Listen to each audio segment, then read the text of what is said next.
रफीक आणि उपस्थित बंधू-भगिनींनो, आजचा दिवस हा आषाढीचा दिवस आहे आणि या दिवशी शरद क्रीडा सांस्कृतिक प्रतिष्ठानच्या वतीने अतिशय उत्तम कार्यक्रम लक्ष्मीकांत या ठिकाणी आयोजित केला. अनेकांची इच्छा असते असं दिलं जावं, पण ते पूर्त होतेच असं नाही. आणि त्यामुळे इथं बसून सुद्धा विठुरायाचं स्मरण करण्याची संधी त्यांनी या ठिकाणी दिली, त्याबद्दल त्यांना फक्त मी धन्यवाद देतो. आजच्या या कार्यक्रमामध्ये आणखी एक उपक्रम त्यांनी केला आहे की गेले काही वर्ष 12-13 वर्ष एक सर्व महाराष्ट्रात पूर्ण महाराष्ट्राच्या बाहेर मराठी भाषिकांच्या चालू आहे आणि ती चळवळ म्हणजे मराठी भाषेला अभिजात दर्जा मिळावा. संसदेमध्ये काम करणाऱ्या आता सोफी यांनी सांगितल्याप्रमाणे आम्ही सगळ्या संसद सदस्यांनी मागणी केली, पण तो प्रश्न काही अद्याप उत्तर राहिलेला नाही. दिल्लीमध्ये काही लोक वेगळी भूमिका म्हणतात आणि प्रामुख्याने गैरसमज असा आहे की मराठी भाषा ही संस्कृतपासून खऱ्या अर्थानं पुढं जन्मांतात होती आहे, जे वस्तुस्थिती अजिबात नाही आहे. संस्कृतच्या पूर्वीसुद्धा मराठी भाषा तिला लोकमान्यता मिळालेली भाषा होती. जुन्या काळाचे अनेक आपण काढले तर संस्कृतच्या पूर्व काळामध्ये सुद्धा मराठी भाषेमध्ये लिखाण केलेलं होतं. ही गोष्ट आपल्याला सहजपणानं बघायला मिळते आणि त्यामुळं संस्कृत आणि मराठी याच्यामध्ये कारण नसताना प्रश्न निर्माण न करता मराठी ही मराठी आहे, तिचा पूर्व इतिहास आहे, तिला मान्यता आहे. त्या भाषेच्या माध्यमातून प्रचंड विविध क्षेत्राच्या संदर्भातलं लिखाण आणि ज्ञान जन्मांताच्या समोर केलेलं आहे आणि त्यामुळे अभिजात दर्जा मागण्याच्या संबंधीचा अधिकार हा मराठी भाषेचा आहे, मराठी जनांचा आहे. मला आनंद आहे की शरद क्रीडा आणि सांस्कृतिक प्रतिष्ठानच्या वतीनं यासंबंधी अतिशय एक चांगलं पुस्तक काव्यसंग्रह प्रसिद्ध केला आहे.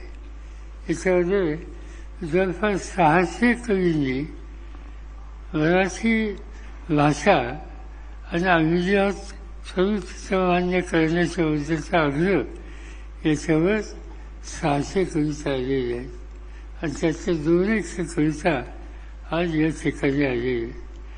तुम्ही जशी पुस्तकातली यादी वाचली, कवींची गावं वाचली, तर महाराष्ट्राचं एक सुद्धा गाव त्या ठिकाणी राहिलं असं दिसत नाही.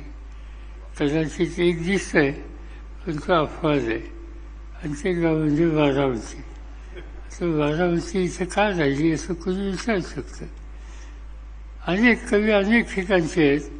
बारामतीकरांना असं वाटलं असेल की अनेकांच्यामध्ये आपण जाण्याचं कारण नाही, तर आपल्याकडे 2 मोठे कवी होऊन गेले. एक श्रीधर स्वामी की ज्यांनी शिवला म्हणून पण लिहिलं आणि दुसरे मोरोपंत ज्यांनी आर्या लिहिली आणि त्यामुळे मोरोपंतांचं लिखाण बारामतीच्या माध्यमातून जन्मांतात गेल्याच्या नंतर आपण आणखीन काहीतरी वेगळं याची आवश्यकता नाही. कदाचित हा दृष्टिकोन तिथे आमच्या स्थानिक वृत्तांच्यामध्ये असेल. हे सहजपणानं गमतीनं मी आपल्याला सांगू इच्छितो. मी या ठिकाणी काही अधिक बोलून वेळ घेऊ इच्छित नाही, कारण कार्यक्रम सुरेख रंगलेला आहे. त्या कार्यक्रमाच्या मध्येच हे जे उद्योग आम्हा लोकांचे चालू असतात हे अनेकदा रसिकांना अस्वस्थ करणारी असतात. काही सूचना या ठिकाणी केल्या, काही वागण्या या ठिकाणी सुचवल्या. पण एक गोष्ट मला नेहमी समाधान मिळतं की कुठल्या कार्यक्रमात गेल्याच्या नंतर फेटा बांधल्याच्या नंतर तुम्ही वागण्या किती करा त्या कानात शिरतात. आणि त्यामुळे या ठिकाणी तुम्ही आधीच फेटा बांधून फारसं काही सैन्याच्या संबंधीचं प्रावधान करून ठेवलेलं नाही. पण ठीक आहे, काही प्रश्न आहेत, मराठी भाषेचे आहेत, मराठी जनांचे आहेत. त्या बाबतीत आपण सगळेजण एका विचाराचे आहोत. त्या दृष्टीकडून जे काही करावं लागेल ते आपण या ठिकाणी करतोया. माऊली, तुकोबा या सगळ्यांनी प्रचंड धन आपल्यामध्ये साहित्याच्या माध्यमातून, काव्याच्या माध्यमातून लिहून ठेवलेले आहे. ते आपल्याला फेऱ्या त्याचा आनंद उपभोग होत असतो. आणि तेच काम आता या ठिकाणी चालू आहे. आणि म्हणून याच्यात अधिक मला वेळ घ्यायची इच्छा नाही. आज जसं माऊलींनी लिखाण केलं, जसं तुकोबांनी लिखाण केलं, तसं या सगळ्या लिखाणाला, काव्याला एक जनमानसामध्ये प्रचंड प्रतिसाद देण्याच्या दृष्टीनं फार मोठं योगदान दोन व्यक्तींनी केलेले आहे. आणि त्याचं स्मरण हे या ठिकाणी करावंच लागेल. आणि एक म्हणजे गदी वाजवळकर आणि दुसरे सुधीर फडके. बाबूजी आणि अण्णा या सगळ्यांनी हे जे काही लिखाण केलेलं ते वेगळ्या पद्धतीनं आपल्या सगळ्यांच्या मनामध्ये मांडलं. आपल्याला त्याचा आनंद उपभोगण्याची संधी त्यांनी प्राप्त करून दिली. आणि त्यामुळे त्यांचे आज या ठिकाणी स्मरण करूया. हा जो कार्यक्रम इथे चालू आहे तो आनंदाने आपण त्याचा आनंद या ठिकाणी घेऊया. एवढंच या ठिकाणी सांगतो आणि आपल्या सगळ्यांची रजा या ठिकाणी मी घेतो. धन्यवाद. जरा कार्यकर्त्यांनी